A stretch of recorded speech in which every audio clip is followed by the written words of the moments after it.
Hebreos capítulo 5 y verso 7. Por supuesto, os traigo un saludo muy fuerte de Vanessa, de mis hijos y de la congregación que por la gracia de Dios estamos pastoreando en Santa Cruz, que se va consolidando poquito a poquito y que pues ya es parte, ¿no?, del ministerio.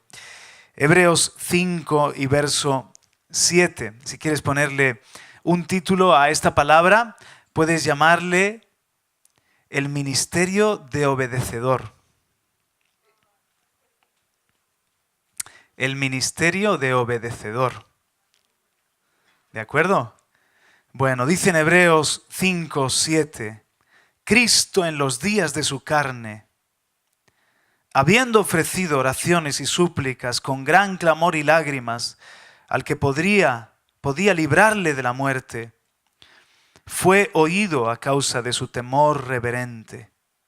Y aunque era hijo, aprendió obediencia por lo que padeció. Y habiendo sido hecho perfecto, vino a ser fuente de eterna salvación para todos los que le obedecen. Amén. Gloria a Cristo. Jesús aprendió obediencia, hermanos, y se convirtió en un obedecedor. Fue salvador, pero fue salvador por ser un perfecto obedecedor. Y todos los que son salvos también tenemos un llamado a convertirnos en obedecedores. Un ministerio así. Ustedes saben que, les voy a decir cómo me vino esto, ¿no? Que hay, 5 ministerios: apóstoles, profetas, pastores, evangelistas, maestros. Y estaba hace un tiempo, en unas reuniones y presentaron los 5 ministerios y dijeron, animaron a sumarse a una actividad a todos los que eran apóstoles, pastores, profetas, evangelistas, maestros y querubines.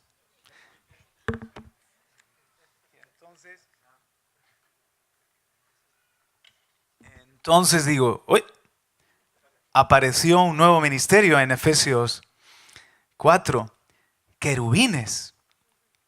Y me hizo mucha gracia, ¿no? Porque yo ya había oído que en algunos lugares donde la iglesia ha crecido mucho, pues hay nuevos títulos o cargos que nos hemos inventado, ¿no? Ahora algunos han pasado a llamarse arcángeles y también he sabido de más de uno que ha sido ungido rey. Lo han sentado en un trono y han dicho, tú eres más que apóstol. Apóstol se queda chico ya. Eres rey. Que no sé qué Biblia leen, que todos somos reyes y sacerdotes, pero ya eso es como que rey de reyes, ¿no? Como que de repente dices, vamos a ver, si pastor era lo máximo y apóstol ya la repera, pues resulta que ahora hay un montón de apóstoles. Como un pastor muy gracioso, ¿no? Que siempre estaba deseando que pasara el tiempo, alcanzase madurez y entonces llegar a ser pastor, porque veía a muchos hombres de su quinta, de su generación, que eran pastores y él deseaba con todo su corazón llegar a ser pastor. Y cuando por fin, ya en su edad madura, lo logró, eran apóstoles ya. Dice, ¿será posible toda la vida esforzarme para ser pastor? Y siempre van por delante, ya son apóstoles todos. Y va por detrás, ¿no? Ahora, pues yo creo firmemente en el ministerio apostólico y profético y la restauración del ministerio apostólico y profético, pero abundan tanto los apóstoles en todo este mover que ya habrá que hacer querubines, ¿no? Habrá que hacer algo un poquito más arriba para que aquellos que de verdad tienen superministerios no se sientan menos. Y en algunos lugares, pues hasta arcángeles y reyes, ¿no? Han sido coronados como reyes, ¿no? Y estaba yo escuchando y yo para mis adentros se me escapó una risilla y digo, Señor, yo quiero ser más que pastor, yo quiero ser obedecedor. Entonces me fui, se lo conté a mi mujer y nos reímos un poco. Digo, quiero ser obedecedor. Yo también, dice ella. Pero luego el Señor me dice, no te tomes en broma eso. No te tomes en broma eso. Porque a mí me agrada mucho esa palabra de obedecedor. Digo, Señor, no me tomes el pelo, que eso era un juego. No es ningún juego. Mira, date cuenta que no es ningún juego. Entonces, pues me pongo a buscar en el diccionario y resulta que obedecedor es el que obedece. Obedecedor sí que existe. Aparece por primera vez en el diccionario de la Real Academia en 1803. Obedecedor, el que obedece. Y también se puede, pues, equiparar como sinónimos a cumplidor y hombre dócil. Obedecedor, un hombre dócil, un cumplidor. Lo que pasa que, si tú ves el uso de la palabra, tuvo su momento álgido en el siglo pues 19, 1800 y pico, luego decayó muchísimo a mitad del siglo XX y hoy en día prácticamente oyes obedecedor y dices, un niño inventando un palabra. Mi Caleb, él es especialista en inventarse palabras y construir. Tú sabes que la lengua es una lengua viva, ¿no? Y me he quedado con ganas de hacer el diccionario de Caleb, ¿no? Porque de repente saca acuña una nueva palabra. Así que hoy voy a hacer una defensa oficial de la palabra obedecedor. Hay que recuperarla. Si no existe, había que inventarla, pero sí existe, hermanos. Así que este es un nuevo ministerio en el que yo me identifico. Me gustaría, mi meta es llegar a ser un obedecedor. Algunos están locos por ser pastores. No sé si saben bien a qué se están exponiendo. Pero yo te animo de todo corazón y dile al que está a tu lado, ánimo, sé un obedecedor. Dile, eso es más que un pastor.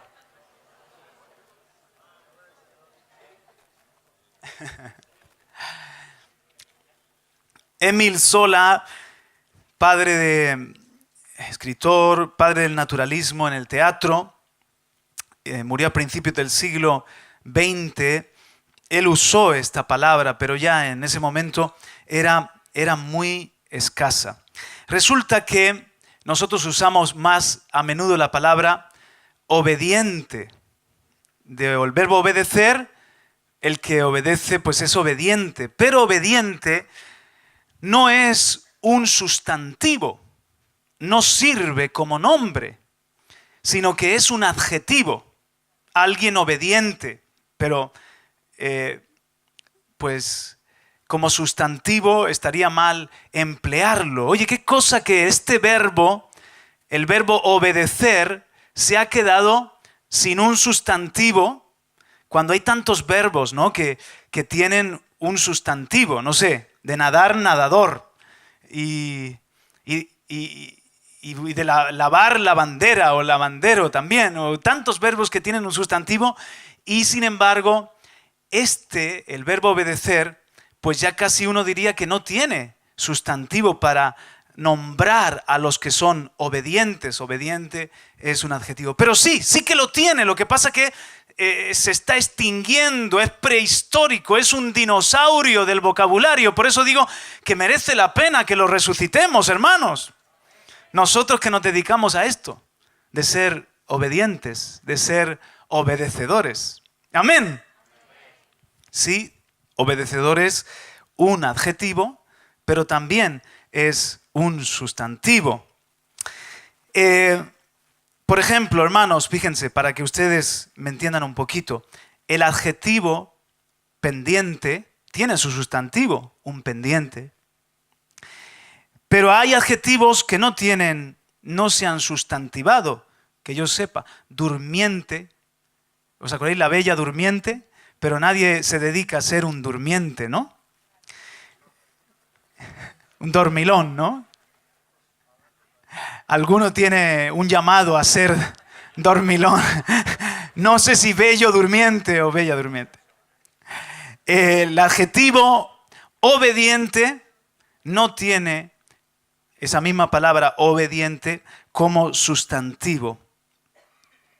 El sustantivo obedecedor es igual que, por ejemplo, luchador, del verbo luchar.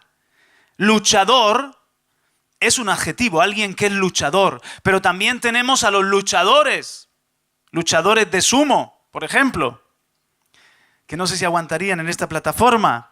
Tienen su sustantivo. El verbo obedecer, el adjetivo es obediente, el que más se usa, pero también no está mal decir obedecedor, y el sustantivo, igual que luchador, sería obedecedor. Ahora, para que vean que no estoy en broma ni dando una clase aquí de lengua, miren qué interesante la etimología, y voy a pasar de lo natural a lo espiritual. La etimología, ¿cómo se ha formado este sustantivo obedecedor? Es del verbo obedecer y entonces aparece el sufijo dor. Obedecer se suma con dor y tenemos obedecedor. ¿Sí o no? Pero el sufijo dor es un sufijo muy importante en la lengua castellana. El sufijo dor sirve para tres cosas. Con el sufijo dor haces agentes. Por ejemplo, leña, dor. Y ya tenemos el tipo que se dedica a cortar la leña. El que maquilla sería un maquillador. No sé si hay muchos que con una orientación sana, pero maquilladora, ¿verdad que sí? También el sufijo dor se usa para instrumentos. Por ejemplo, lo que destornilla es un destornillador y lo que enciende es un encendedor. Hermanos, estamos aprendiendo hoy aquí, tomando nota, ¿no? Algunos están diciendo, wow, esto me recuerda al cole. Y el que predica, muy bien, es un predicador. Entonces, también el sufijo dor se usa para los lugares. Donde se come es un comedor. ¿Qué más podríamos decir? Donde se para es un parador. Y así podríamos seguir hablando de lugares. ¿Se os ocurre alguno más? ¿Cómo es? Marinador. No sé qué verbo, pero bueno. Es un lugar. Estupendo. Gracias por ayudar. Entonces, pues hermanos, todo eso nos habla de este ministerio que es el ministerio de obedecedor. Obedecedor es un agente. El Padre necesita obedecedores, gente que se dedique a obedecer. Es más, yo creo que en la universidad debería haber una carrera que sea la carrera de obedecedor. Y que uno como padre diga, uy, cómo me gustaría que mi hijo fuera obedecedor. Y tiene la vida resuelta. Y a lo mejor en los anuncios, ¿verdad? Ya no en el periódico, pero sí en internet, se busca obedecedor para tal multinacional o para la ferretería fulana, se busca un obedecedor. Y aunque nos causa gracia, no es ninguna broma, porque más de uno tiene un título muy bueno, pero es un desastre como obedecedor. Vosotros sabéis esa historia, creo que es real, que un hombre que tenía una gran empresa estaba ya cansado con los trabajadores, con sus ingenieros, con sus empleados y necesitaba sangre fresca, así que hizo una entrevista de trabajo y dijo, la voy a hacer yo directamente porque sé lo que quiero, el perfil que busco, y puso el anuncio y empezaron a desfilar jóvenes por ahí que tenían un buen currículum, eran ingenieros, su experiencia, hablaban lenguas, y el hombre fue entrevistando a todos, no hablaban lenguas de que, ¿me entienden, no? Pero inglés y francés y todo esto. Y el hombre fue entrevistando a todos y se dejó para el final el currículum más raquítico, ese currículum que tiene pocas salidas por tierra, mar y aire, y se dejó ese currículum ahí como para ya terminar el día, ¿no? Y dice, hombre, voy a terminar ya la jornada, lo sienta y dice, la verdad es que usted se ha licenciado de ingeniero, pero aquí no me pone mucho, ni mucho idioma, ni mucha experiencia. ¿Y qué sabe hacer usted? Y se quedó pensando aquel joven, dice, mire usted, a mí se me da muy bien algo. ¿Qué? ¿Qué sabe hacer usted? Yo sé hacer caso. ¿Cómo? ¿Sí? A mí se me da bien hacer caso. Usted es el hombre que yo necesito. Porque estoy desesperado. Aquí nadie en esta empresa me hace caso. ¡Contratado! Vamos bien. Vas a tener futuro en esta empresa. Así que yo llamo a los de la Real Academia que empiecen a usar obedecedor, que se inventen una carrera de obedecedor. Lo que sé es que en el reino de los cielos tenemos un llamado a ser obedecedores. ¿Puedes darle un aplauso al Señor? ¡Aleluya!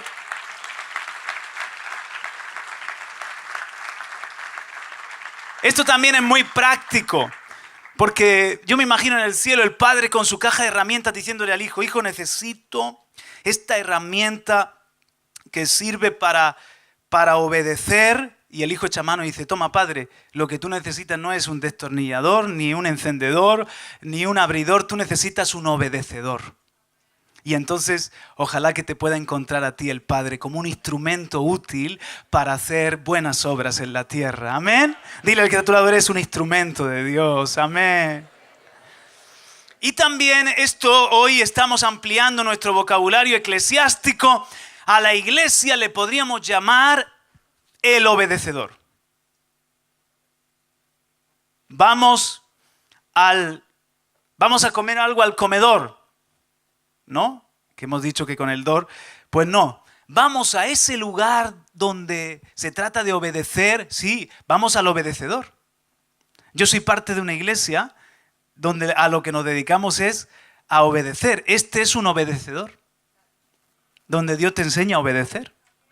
Y donde el que es salvo, aquí mismo lo hemos visto, que Jesús dice que es fuente de eterna salvación para todos los que le obedecen. Y sabemos que la salvación es por el arrepentimiento y por la fe. Podría decir, para todos los que creen en Él. Pero es que los que de verdad nos hemos convertido y los que de verdad creemos en Él, somos los que le obedecen.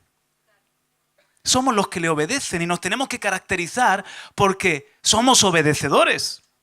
Como el maestro que consiguió aprender obediencia, ser perfeccionado en la obediencia y vino a ser fuente de eterna salvación. Él fue el Salvador porque fue obedecedor. Y tú de verdad eres un discípulo cuando te conviertes en un obedecedor del Señor. Amén, hermanos. Oye, y esto, Juan Carlos, esto de verdad que esto es así, se usaba esa palabra, como digo, hace mucho tiempo. Había un oficio que era el oficio de obedecedor. Hay un libro escrito por Dominique Barthelemy que se llama El año 1000 y la paz de Dios. El año 1000 y la paz de Dios. El libro trata de cómo se conseguía la seguridad en los tiempos de los señores feudales. Y ahí, en ese libro, habla este escritor, Dominique, dice, poseemos un juramento de los obedecedores de Brionde, anterior al 990. Dichos obedecedores eran caballeros que protegían zonas demarcadas, feudos, zonas demarcadas por una abadía, un castillo, el burgo y varios pueblos eran protegidas por los obedecedores de Briod. En el texto que cita, hay un juramento para que dichos obedecedores no abusaran de su fuerza como caballeros guerreros, haciendo daño o cobrando impuestos a los campesinos, sino que estuvieran allí para defender a la población. Por eso el libro trata del año 1000 y la paz de Dios, porque era un tiempo pues de mucha inseguridad. De ahí los señores feudales que daban protección. También he encontrado un escrito de José Joaquín ¿cómo es? Birnes, José Joaquín Birnes y Espinola. El texto se llama Nueva traducción y paráfrasis en romances españoles de los Salmos de David y fue escrito impreso en 1825. En el Salmo 103, verso 20, en mi Biblia dice: bendecid al Señor, vosotros sus ángeles, poderosos en fortaleza, que ejecutáis su mandato obedeciendo la voz de su palabra. Pero en la paráfrasis de José Joaquín dice: bendecid al Señor, vosotros sus ángeles, dóciles a su palabra y obedecedores puntuales de su ley. Así que si os dais cuenta, cuando todavía se usaba esta palabra, pues se definían a los ángeles como dóciles a la palabra y por lo tanto obedecedores de la voluntad, de la ley del Señor. Y también los tiempos por ahí por el año 1000 de los señores feudales, los obedecedores eran unas órdenes de guerreros o de caballeros que protegían una zona. Nosotros, hermanos, sin temor a equivocarnos, podemos decir que en el cielo hay obedecedores que adoran al Señor, que son los ángeles. Y en última instancia, nosotros somos el ejército de Dios, somos guerreros y somos obedecedores también. ¿Qué te parece? Tú que estás preguntándote, ¿y qué seré yo? ¿Seré diácono? ¿Tendré el don de ayuda? ¿Tendré el ministerio de profeta? ¿Tendré el don de cantar? ¿Qué? Pues mira, aquí ya te lanzo un ministerio que si lo abrazas te va a ir bien toda la vida y el cielo va a estar contento de ti. Conviértete en un obedecedor, dócil a la voz de Dios, obediente a su palabra. Puedes darle aplauso, aleluya. Amén.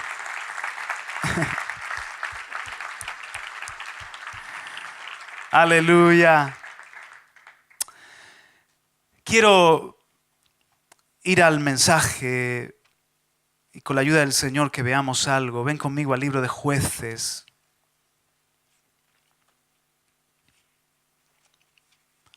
Capítulo 1, el libro de los Jueces. Y en el capítulo 1, préstale atención a la palabra que al final vamos a hacer un llamado. Y es muy importante que tú lo puedas entender y que este sea un día de alguna forma memorable para ti, para todos nosotros. Esto está en el libro de los Jueces, capítulo 1 y verso 3. Jueces 1, 3. Si está la iglesia, deme un amén. Entonces Judá dijo a su hermano Simeón, la tribu de Judá le dice a la tribu de Simeón: sube conmigo al territorio que me ha tocado. Ya estamos en tiempos, ¿verdad?, de conquista y sojuzgar la tierra. Yo también iré contigo al territorio que te ha tocado. Y Simeón fue con él. Subió Judá y el Señor entregó en sus manos a los cananeos y a los fereceos y derrotaron a 10,000 hombres en Bezec. Ustedes saben que aquí hay una revelación muy interesante porque Judá significa alabanza y Simeón oidor, el que presta atención. Así que cuando en los Jueces vemos las primeras batallas, hay una alianza poderosa de dos tribus, alabanza y el que oye. En la palabra hemos aprendido que oír equivale a obedecer. Un oidor tiene que ser un vamos sin miedo, obedecedor. Un oidor, un obedecedor. Y cuando en nuestra vida de la misma forma sabemos sumar la tribu de Judá y la tribu de Simeón, es decir, la obediencia, prestar oído, prestar atención a la instrucción al Señor, a su palabra, y la alabanza, eso es garantía de victoria. ¿Alguien lo ha visto en su vida? Verso 4. Subió Judá y el Señor entregó en sus manos a los cananeos y a los fereceos y derrotaron a 10,000 hombres en Bezec. Hallaron a Adoni-Bezec, este era el rey. Hallaron a Adoni-Bezec en Bezec y pelearon contra él. Y derrotaron a los cananeos y a los fereceos. Huyó Adoni-Bezec, pero lo persiguieron. Lo prendieron y le cortaron los pulgares de las manos y de los pies. Y Adoni-Bezek dijo, atención, 70 reyes con los pulgares de sus manos y de sus pies cortados recogían migajas debajo de mi mesa. Como yo he hecho, así me ha pagado Dios. Lo llevaron a Jerusalén y allí murió. Miren, hermanos, este Adoni-Bezek tenía una autoridad en la zona muy fuerte porque había conseguido vencer a 70 naciones o reinos, y sus reyes los había humillado de esta forma. Les había cortado los pulgares de los dedos y los pulgares de los pies. Ahora, ¿qué pasaba con esos hombres que tenían los pulgares de sus dedos cortados y los pulgares de sus pies? Que los tenía comiendo migajas alrededor de su mesa. Y eso, en el lenguaje de la Biblia, es un mendigo, es un impedido, un minusválido, que vive de la caridad, que vive de la misericordia. ¿Por qué esos 70 reyes estaban que ya no servían para nada? Como sabéis, es muy importante el dedo pulgar. ¿Por qué no dice gracias, Señor, por mi dedo gordo? Aunque tengas el dedo del pie como un chorizo, dale gracias al Señor.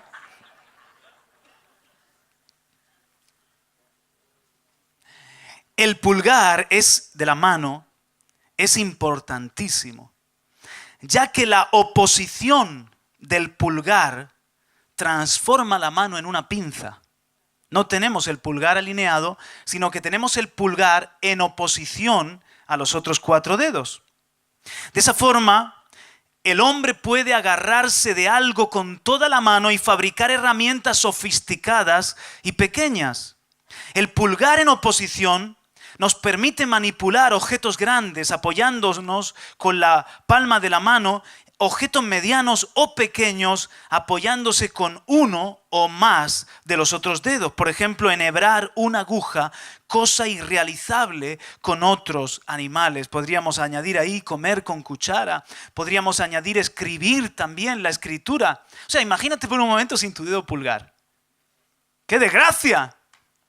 Porque ¿cómo agarras las cosas? ¿Cómo puedes hacer un trabajo fino? Es muy complicado, por no decir imposible. Sería casi imposible tomar un alfiler si no se tuviera la oposición del pulgar. Lo mismo que tomar, y ahora vamos a imaginarnos a esas gentes de la edad de piedra y todo esto, pues sería muy difícil tomar un cuero con una mano, tirando, y con la otra cortarlo con una herramienta para fabricar vestimentas. Gracias a que Dios nos dio ese dedo pulgar, pues está la artesanía y está también las vestimentas. También la oposición del pulgar permite hacer un cuenco con la mano. Los orfebres y los artesanos y los alfareros, todas las habilidades manuales que fue desarrollando el hombre, se lo permitió hacer el tener el dedo pulgar en oposición. Por ejemplo, la caza, para hacer puntas para la caza, haciendo con una mano una piedra y con la otra golpearla para transformarla en punta. ¿Cómo lo vas a hacer? ¿Cómo vas a hacer herramientas con punta? No es posible. Eso se debió a la oposición del pulgar. Así también luego atar esas puntas a una lanza y lanzar. Si no puedes agarrar sin el pulgar.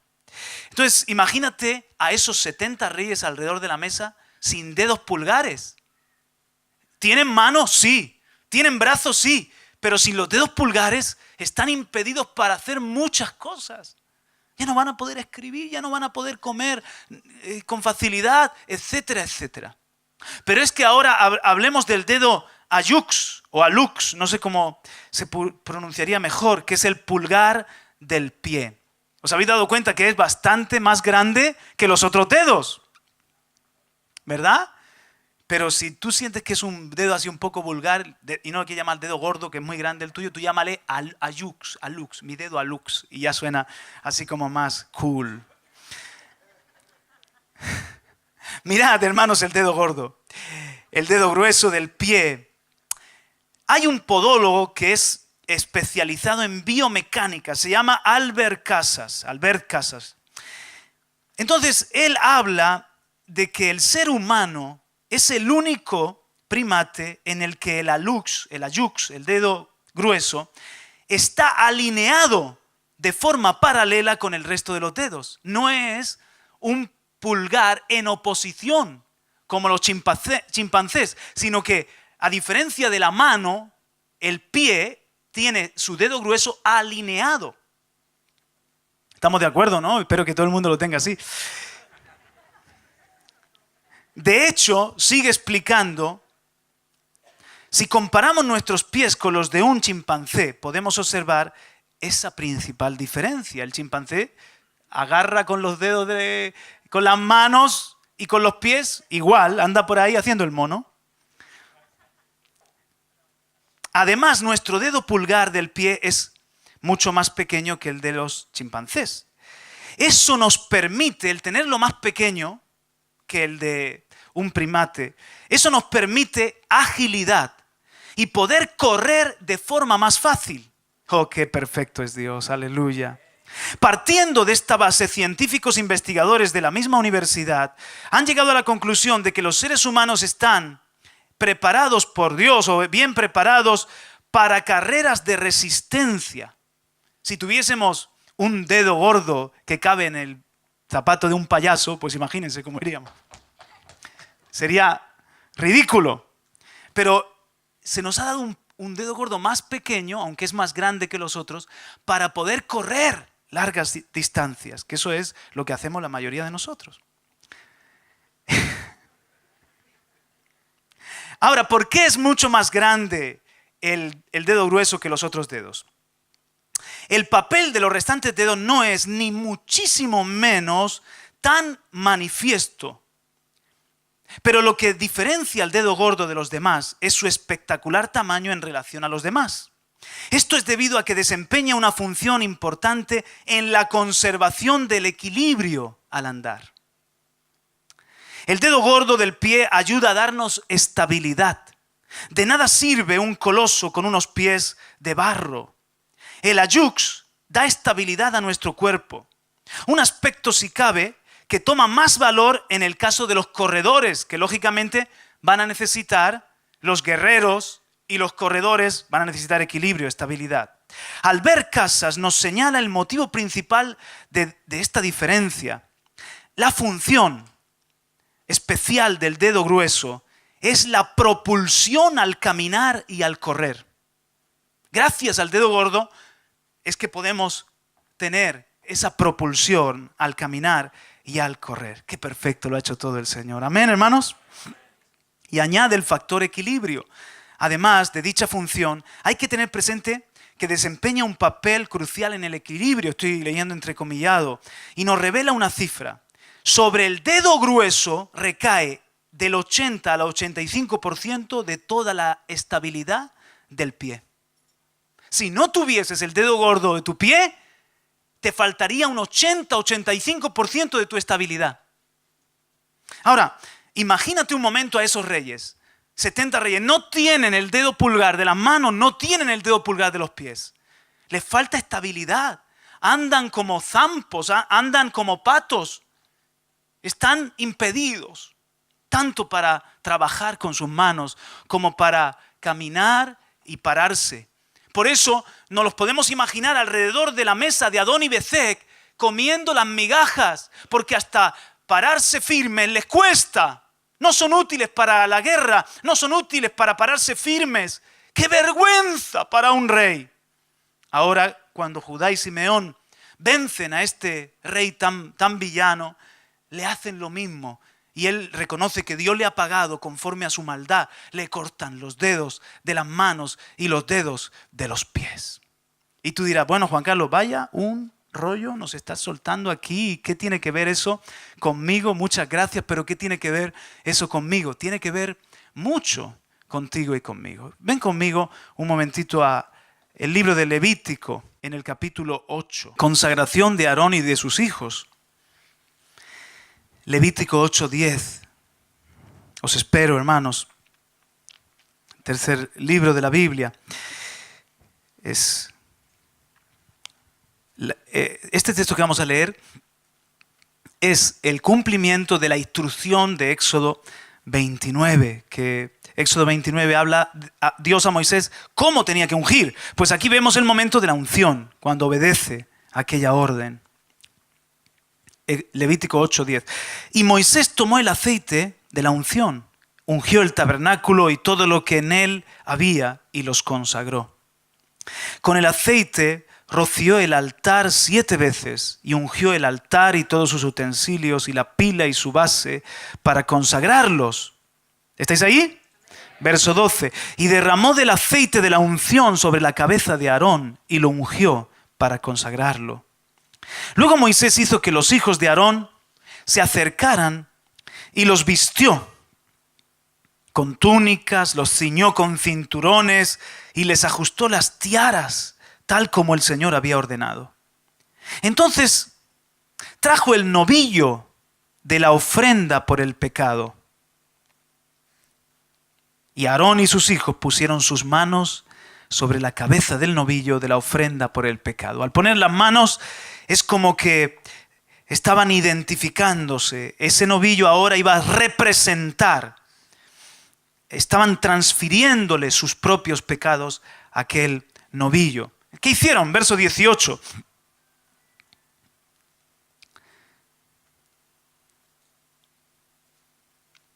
Perdón. Verso 16. Tomó también toda la grasa que había en las entrañas y el lóbulo del hígado y los 2 riñones con su grasa y las quemó Moisés sobre el altar. Pero el novillo con su piel, su carne y su estiércol lo quemó en el fuego fuera del campamento, tal como el Señor había mandado a Moisés. Esta era la ofrenda por el pecado. El novillo era la ofrenda por el pecado de los sacerdotes, de Aarón y de sus hijos. Verso 18. Entonces presentó el carnero. Necesitaban un novillo y 2 carneros. Ahora viene el carnero, el primer carnero. Entonces presentó el carnero del holocausto. Y Aarón y sus hijos pusieron sus manos sobre la cabeza del carnero. Otra vez, ¿qué estaban haciendo? Estaban diciendo, igual que nos representó el novillo, y al sacrificarlo ha sido la ofrenda por nuestro pecado, para cubrir nuestro pecado, ahora este carnero igual, ponemos manos y nos va a representar, nos identificamos con él, transferimos algo ahí. Verso 18. Entonces presentó el carnero del holocausto, y Aarón y sus hijos pusieron sus manos sobre la cabeza del carnero. Verso 21. Después de lavar las entrañas y las patas con agua, Moisés quemó todo el carnero sobre el altar. Fue holocausto de aroma agradable, fue ofrenda encendida para el Señor, tal como el Señor había ordenado a Moisés. No quiero que nadie se pierda. Estamos viendo la consagración de los sacerdotes, de Aarón, de sus hijos. Entonces, primero viene la ofrenda del novillo para el perdón. Ahora, este carnero se entrega en aroma agradable, ofrenda encendida. Se va a convertir en un holocausto. ¿Qué representaba? ¿Por qué le pusieron manos? Porque ese carnero representaba a Aarón y a sus hijos que iban a hacer una ofrenda para Dios en holocausto. Una ofrenda del todo quemada. Una ofrenda entregada por completo. Entonces, en el versículo 22 viene el segundo carnero. Luego presentó el segundo carnero, el carnero de la consagración. ¿El carnero de qué?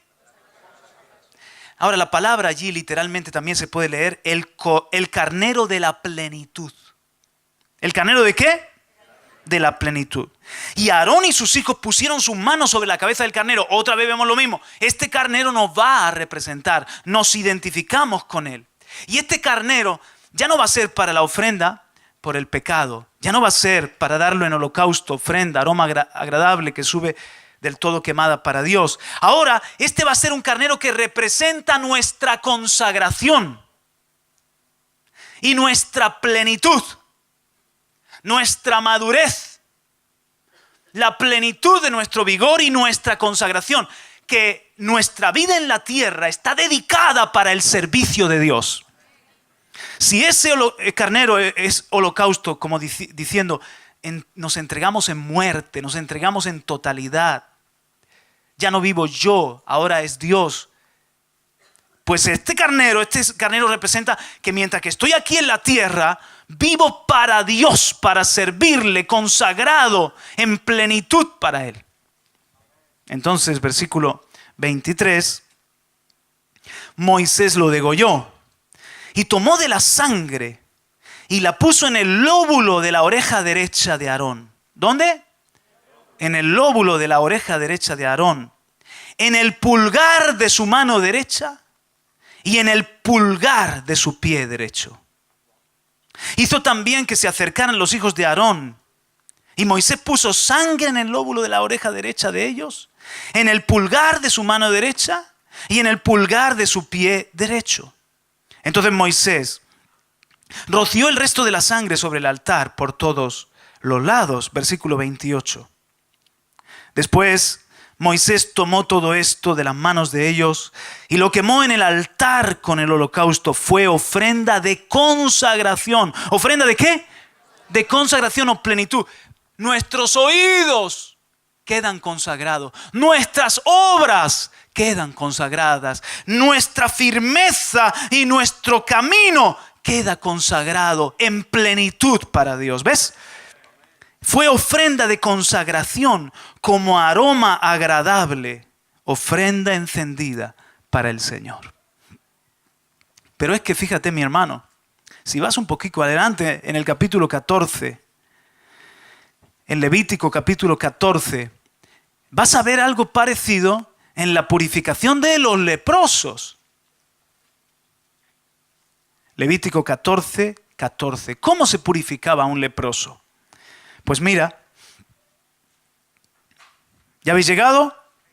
Entonces el sacerdote tomará de la sangre de la ofrenda por la culpa y la pondrá el sacerdote sobre el lóbulo de la oreja derecha del que ha de ser purificado, sobre el pulgar de su mano derecha y sobre el pulgar de su pie derecho. Verso 17. Y de lo que quede del aceite que está en su mano, porque el adorador ha traído aceite, el sacerdote pondrá un poco sobre el lóbulo de la oreja derecha del que ha de purificar, sobre el pulgar de su mano derecha y sobre el pulgar de su pie derecho, encima de la sangre de la ofrenda por la culpa. Y lo que quede del aceite que está en la mano del sacerdote, lo pondrá sobre la cabeza del que ha de ser purificado. Es decir, ¡pum!, derramaba el resto. Así el sacerdote hará expiación por él delante del Señor. Después el sacerdote ofrecerá el sacrificio por el pecado y hará expiación por el que se ha de purificar de su inmundicia. Y después degollará el holocausto. Y el sacerdote ofrecerá sobre el altar el holocausto y la ofrenda de cereal. Así hará expiación el sacerdote por él y quedará limpio.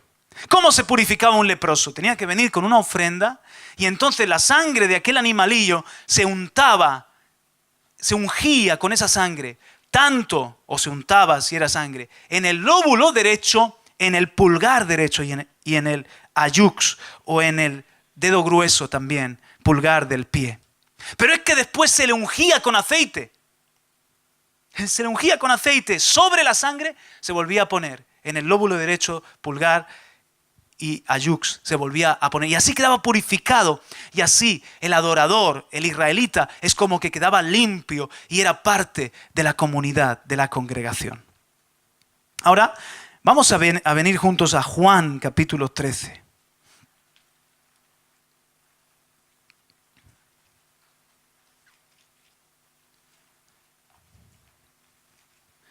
El día de la Pascua. Juan 13.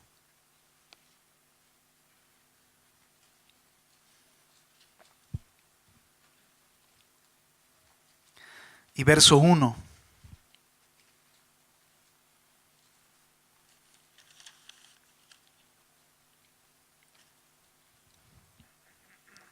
¿Ya habéis llegado? Antes de la fiesta de la Pascua, sabiendo Jesús que su hora había llegado para pasar de este mundo al Padre, habiendo amado a los suyos que estaban en el mundo, los amó hasta el fin.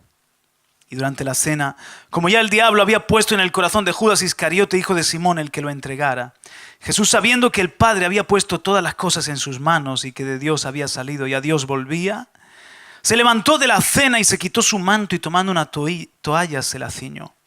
Luego echó agua en una vasija y comenzó a lavar los pies de los discípulos y a secárselos con la toalla que tenía ceñida. Entonces llegó a Simón Pedro. Este le dijo: Señor, ¿tú lavarme a mí los pies? Jesús respondió y le dijo: ahora tú no comprendes lo que yo hago, pero lo entenderás después. Pedro le contestó: jamás me lavarás los pies. Jesús le respondió: si no te lavo, no tienes parte conmigo. Si no te lavo, no tienes parte conmigo. Simón Pedro le dijo: Señor, entonces no solo los pies, sino también las manos y la cabeza. Jesús le dijo: el que se ha bañado no necesita lavarse, excepto los pies, pues está todo limpio. Y vosotros estáis limpios, pero no todos. Ahora, ¿cómo habían sido limpios? Bueno, pues lo sabemos un poquito más adelante. Juan capítulo 15 y versículo 3. Juan 15, 3. Vamos a seguir en la palabra. Juan 15, 3. Vosotros ya estáis limpios por la palabra que os he hablado. ¿Y por dónde entra la palabra? Por el oído. Pero nos limpia, nos baña completos. Y ahora en el capítulo 17... verso 17, de Juan también, por supuesto. Juan 17, 17. Santifícalos en la verdad. Tu palabra es verdad. ¿Qué es lo que nos santifica? La palabra. Y ahora en Efesios 5, hablando de la obra de Cristo a favor de su amada. Efesios 5 y verso 25.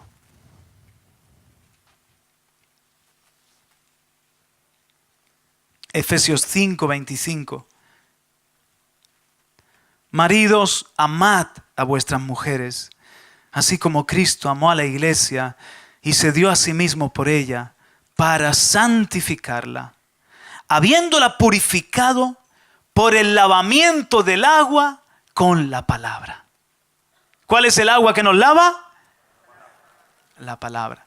Entonces nosotros, hermanos, vamos a empezar a aplicar. Éramos leprosos. Nuestro pecado era una lepra. ¿Y qué ha hecho el Señor? Pues nos ha lavado. Nos ha lavado por la palabra. Cuando la palabra ha entrado a nuestra vida y la hemos creído, este mensaje, aleluya, este evangelio, es poder de Dios para salvación. Le agradó a Dios salvar al mundo por la locura de la predicación del evangelio. Ese lavamiento no solamente nos ha lavado la cabeza, el oído, nos ha lavado las manos y nos ha lavado los pies. Por eso el lavamiento de Jesús en Juan 13 dice: Pedro, tú ahora no lo puedes comprender, es un lavamiento de amor. Representa que yo soy siervo y así debéis amaros y serviros los unos a los otros. Pero cuando le dice: no tienes parte ni suerte, y esto es un pensamiento muy mío, es probable que como Pedro era judío y conocían los ritos de purificación de los sacerdotes y los ritos de purificación de un leproso que abundaban en aquellos días, cuando Jesús le dice: Pedro, te tengo que lavar, porque si no, no tienes parte conmigo. Pedro dice: wow, estoy inmundo, estoy sucio. Pues entonces no solamente los pies, porque el leproso no solamente era los pies, era también ¿qué? Las manos y la cabeza, no solamente los pies. Señor, lávame también las manos y la cabeza. Y dice: no, Pedro, no se trata de eso. Vosotros ya estáis limpios. Y estáis limpios porque habéis creído mi palabra. Habéis sido lavados por la palabra. La palabra os ha santificado. La habéis recibido en vuestro oído. La habéis creído en vuestro corazón. Y os ha lavado completamente. Como dice aquí, que la iglesia ha sido santificada por el lavamiento del agua, por la palabra. Así que tú y yo vinimos leprosos, inmundos, y ahí vino Cristo Jesús con su sangre bendita, con su agua pura, y trayendo su palabra y su luz a tu vida. Tú la oíste y la creíste. Él te lavó enterito, de la cabeza a los pies. Estamos limpios. No tenemos necesidad solo de lavarnos los pies por la palabra, que nos siga lavando la palabra del polvo de este mundo, de las cosas que a veces se adhieren a nosotros. Pero en ese sentido judío de la purificación, ya habían sido lavados. Los discípulos ya habían sido purificados por la palabra. Lo que era una sombra en el Antiguo Testamento. Ahora viene el cumplimiento de lo verdadero. Y también para nosotros, porque somos sacerdotes del nuevo pacto, también para nosotros tiene que haber un ungimiento de consagración. No solamente el lavamiento de nuestros pecados, pero tiene que haber un ungimiento en nuestro oído, en nuestra mano, en nuestro pulgar y en nuestro pie.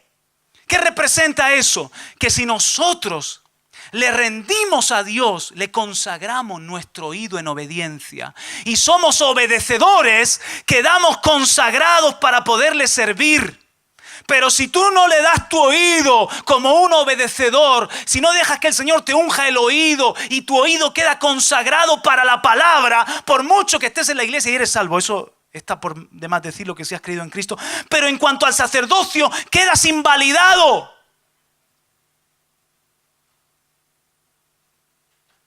Quiero que lo vayas entendiendo.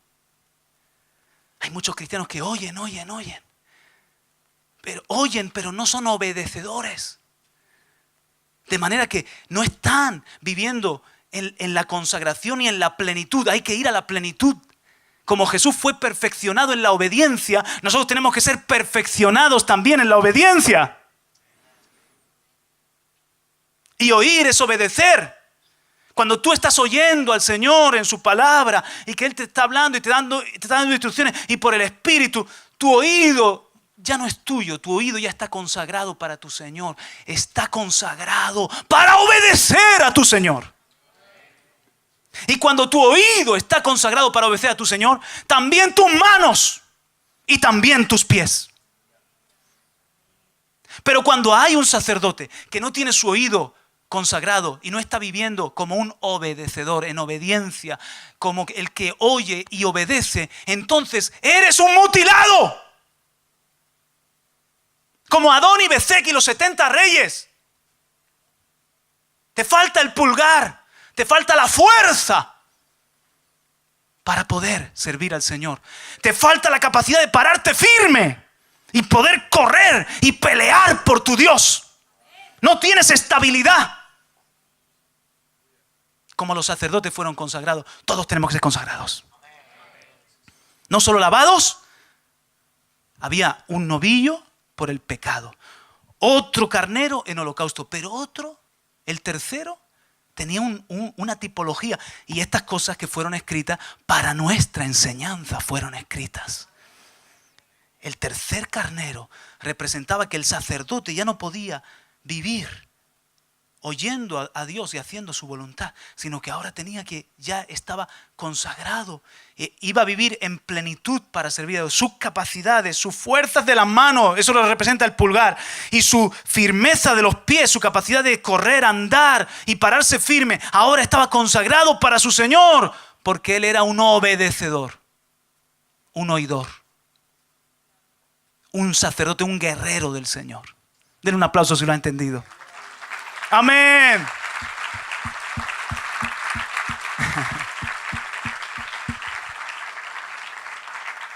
Y a mí esto como ministro me preocupa mucho. Porque oímos. Y Jesús dijo, si sabéis estas cosas, bienaventurados seréis si las practicáis. Oímos y nos cuesta obedecer. Y hay muchos cristianos que para el servicio activo y para la militancia verdadera en el ejército de Dios que no pueden agarrar, que no pueden tener fuerza en sus manos, que no pueden pararse firmes, están inestables. ¿Y sabes por qué están inestables? Porque todavía tienen que consagrar su vida en total obediencia para el Señor. Y automático. Así como en el lavamiento. ¿Qué pasa en el lavamiento? Que cuando el Señor te lava el oído, porque reciben la palabra, automáticamente quedan lavados tu cabeza y tus pies y tus manos. Pedro dijo, Señor, pues no solamente los pies, también la cabeza y las manos. No, ya estáis limpios, porque mi palabra os ha limpiado. Estáis purificados por mi palabra. De la misma manera, cuando tú, como sacerdote en tu ministerio en la tierra, esto tiene que ver ya no salvación. Esto tiene que ver con tu sacerdocio. Como ministro de Dios, siervo y sierva de Dios, soldado del ejército de Dios. En el momento en el que tú le consagras al Señor tu oído, una ofrenda de consagración, le das tu oído para obedecer su palabra, tus manos quedan ungidas y tus pies quedan ungidos. ¡Aleluya! Dios te va a poder usar. Vas a tener mano para la espada. ¿Te puedes imaginar un guerrero que no tiene pulgar? ¿Cómo agarra la espada? El arco, la lanza, el escudo. Vas a tener mano para dar, para amar, para ayudar. Vas a tener pies para correr, para pararte, para seguir a Cristo. ¿Cuántos hay que están como mendigos y no saben por qué no avanzan, por qué no son útiles, por qué no sirven? Les falta pulgar, les falta ayux, el dedo grueso, porque les falta oído. Pero en Cristo eso puede ser restaurado. ¡Oh, aleluya! En Cristo eso puede cambiar. Cuando tú dices, yo voy a ser no solamente un oidor, voy a ser un obedecedor. ¿Cuál es mi ministerio? Obedecedor. Lo que el Señor me manda y me ordene. ¡Amén! ¡Dele aplauso! ¡Aleluya!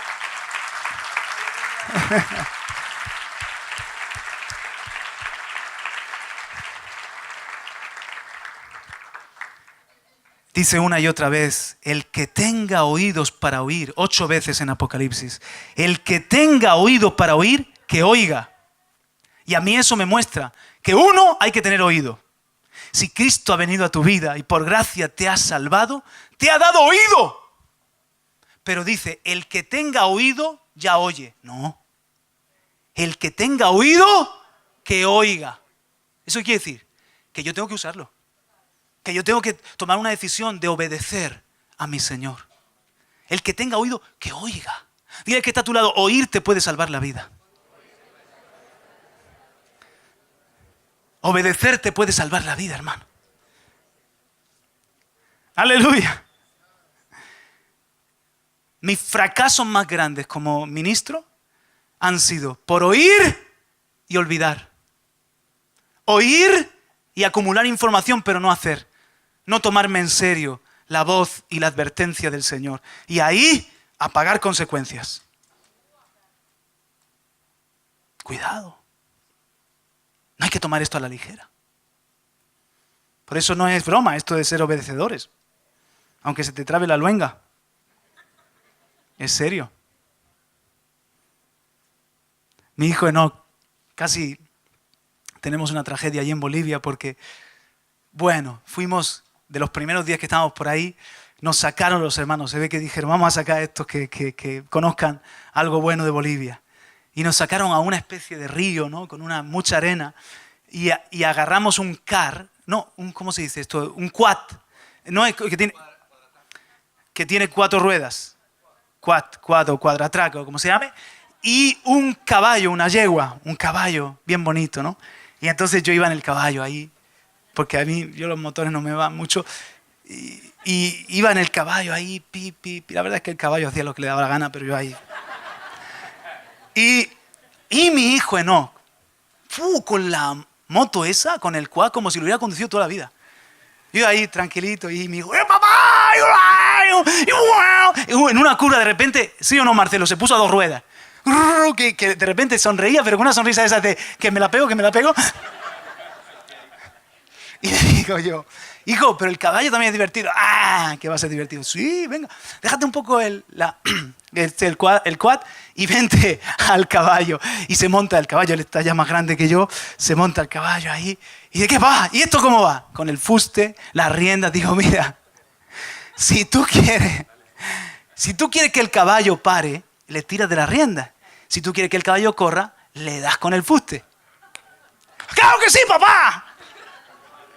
Le da con la espuela y el caballo se pone en marcha. Y de repente, más fuerte, porque el caballo sabe cuando hay uno que no tiene ni idea, ¿sí o no? ¿En Timoteo? Y de repente más fuerte el caballo. Y él empieza a ponerse nervioso y empieza ¡pum! Y ¡pum! Con el fuste. ¿Qué pasó con el caballo, hermano? Corría más que la moto. Corría más que el quad. De verdad, a mí el corazón se me salía por la boca. Gracias a Dios que no estaba mi mujer. Si no, ese día no llego vivo a casa. El caballo empieza a correr. Y había un desnivel, había un cambio rasante impresionante para el río que subía y bajaba. Y la gente que alquilaba los quads lo hacían eso, o los que iban con caballo. Además de que iban vehículos. De repente, hermano, yo veo a mi hijo galopando así, agarrado al cuello. Que en cuestión de segundos sube la cuesta. Yo digo, ¿se mata? Como venga un coche, otro caballo, un quad, gente, esto es un desastre. ¡Padre Santo, guárdame a mi hijo! Me fui corriendo detrás. No le pasó nada. La yegua volvió a su cuadra. Estaba enseñada y volvió a su cuadra, pero claro, mi hijo, más miedo, dale, dale al fuste.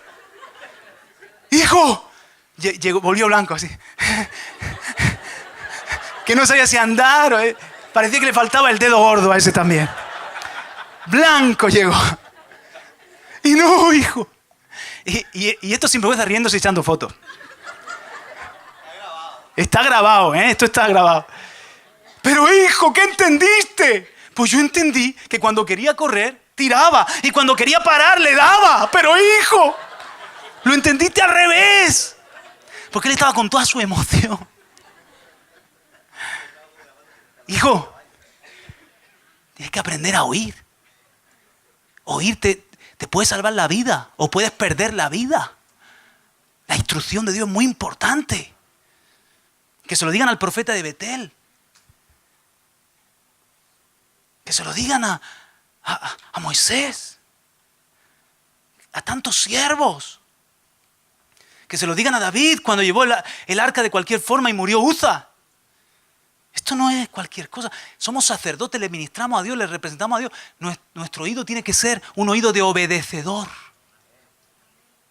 A ver, Señor, ¿qué me estás diciendo? Tomo nota. Amén, Señor. Y el Señor nos va a bendecir. Amén. Dele aplauso. Aleluya. Gloria a Dios.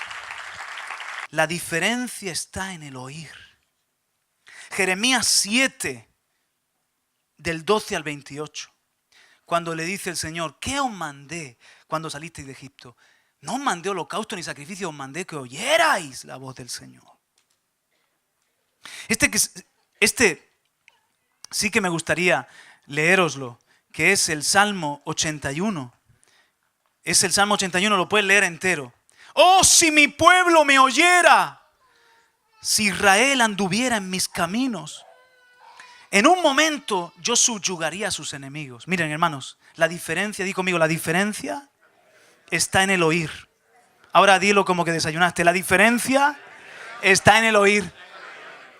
Oh, si mi pueblo me oyera, si Israel anduviera en mis caminos, en un momento yo subyugaría a sus enemigos y volvería mi mano contra sus adversarios. Los que aborrecen al Señor le fingirían obediencia y el tiempo de su castigo sería para siempre el castigo de sus enemigos. Pero yo te alimentaría con lo mejor del trigo y con miel de la peña te saciaría.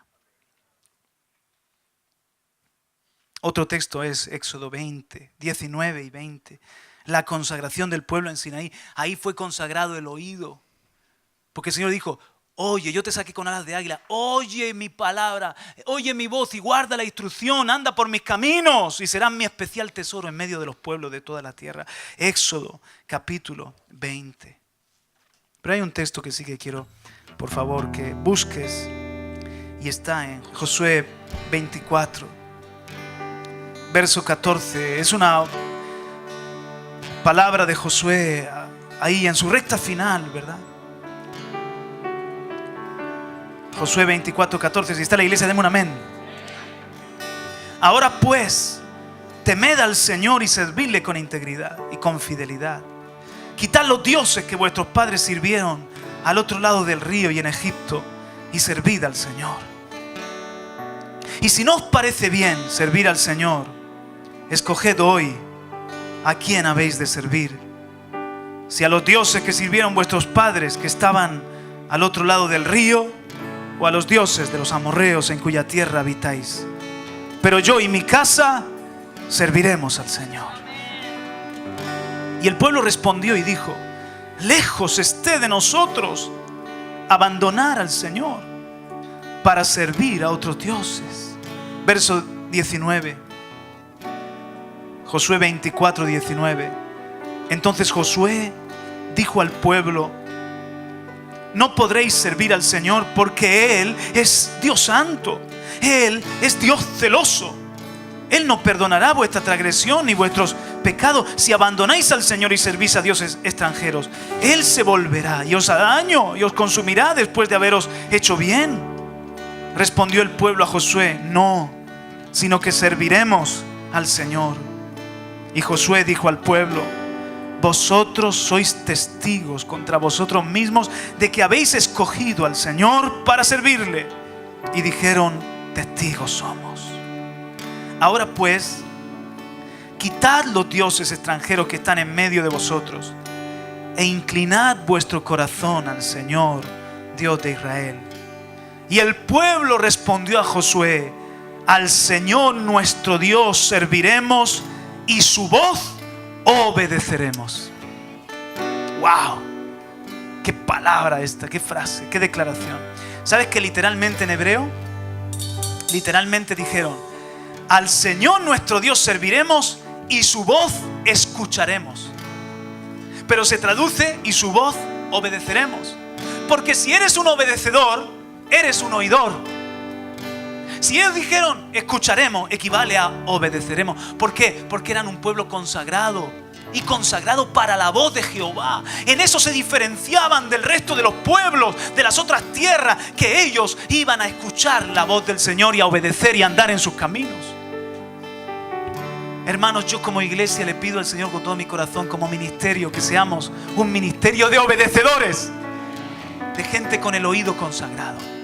Y para la gente que está en la televisión o escuchando este mensaje en algún momento, te animo de todo corazón a que tú digas: al Señor nuestro Dios serviremos y su voz obedeceremos. Amén. Dele aplauso. Aleluya. Gloria a Dios.